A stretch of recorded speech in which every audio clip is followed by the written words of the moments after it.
മൂന്നാറിൽ രവീന്ദ്രൻ പട്ടയങ്ങളുടെ പരിശോധനയ്ക്കായി നിയോഗിക്കപ്പെട്ടിട്ടുള്ള ദേവികുളം സ്പെഷ്യൽ തഹസിൽദാർ ഓഫീസിലെ ജീവനക്കാർക്ക് ശമ്പളം ലഭിച്ചിട്ട് മാസങ്ങളായി.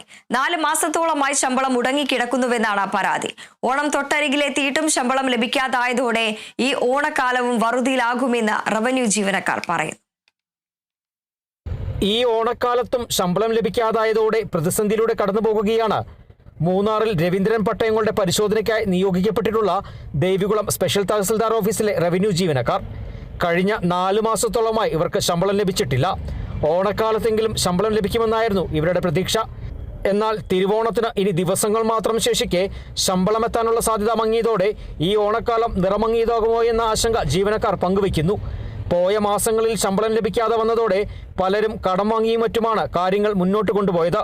എന്നാൽ ഓണം തൊട്ടരികിലെത്തിയിട്ടും ശമ്പളം ലഭിക്കാതായതോടെ സമൃദ്ധിയുടെ പെരുമ വിളിച്ചോതുന്ന ഈ ഓണക്കാലവും ഈ റവന്യൂ ഉദ്യോഗസ്ഥർക്ക് വറുതിയുടെ കാലമാകും. കഴിഞ്ഞ 4 മാസമായിട്ട് ഈ ഓണത്തിനും അവരുടെ വീട്ടിൽ പട്ടിണിയാണ്.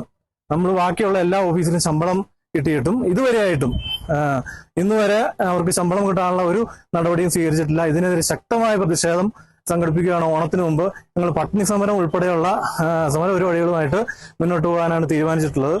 ശമ്പളം വൈകുന്നതിൽ പരിഹാരം ആവശ്യപ്പെട്ട് കേരള NGO അസോസിയേഷന്റെ ദേവികുളം ബ്രാഞ്ച് കമ്മിറ്റി മുൻപ് സമരപരിപാടികൾ സംഘടിപ്പിച്ചിരുന്നു. ഒരു തഹസിൽദാർ, 2 ഡെപ്യൂട്ടി തഹസിൽദാർമാർ, 2 റവന്യൂ ഇൻസ്പെക്ടർമാർ, ഒരു സ്പെഷ്യൽ വില്ലേജ് ഓഫീസർ, ഒരു ക്ലർക്ക് എന്നിങ്ങനെ 7 പേരാണ് ഓഫീസിൽ ജീവനക്കാരായി ഉള്ളത്. ഓണത്തിന് മുൻപേ ജീവനക്കാർക്ക് ശമ്പളം ലഭിച്ചില്ലെങ്കിൽ പട്ടിണി സമരമടക്കം നടത്തുന്ന കാര്യം കേരള NGO അസോസിയേഷന്റെ പരിഗണനയിലുണ്ട്. ജീവനക്കാർക്ക് തുടർച്ചാനുമതി നൽകി ശമ്പളം ലഭ്യമാകാനുള്ള ഇടപെടലുണ്ടാകണമെന്നാണ് കേരള NGO അസോസിയേഷന്റെ ദേവികുളം ബ്രാഞ്ച് കമ്മിറ്റി ആവശ്യപ്പെടുന്നത്. Kerala vision news, Idukki.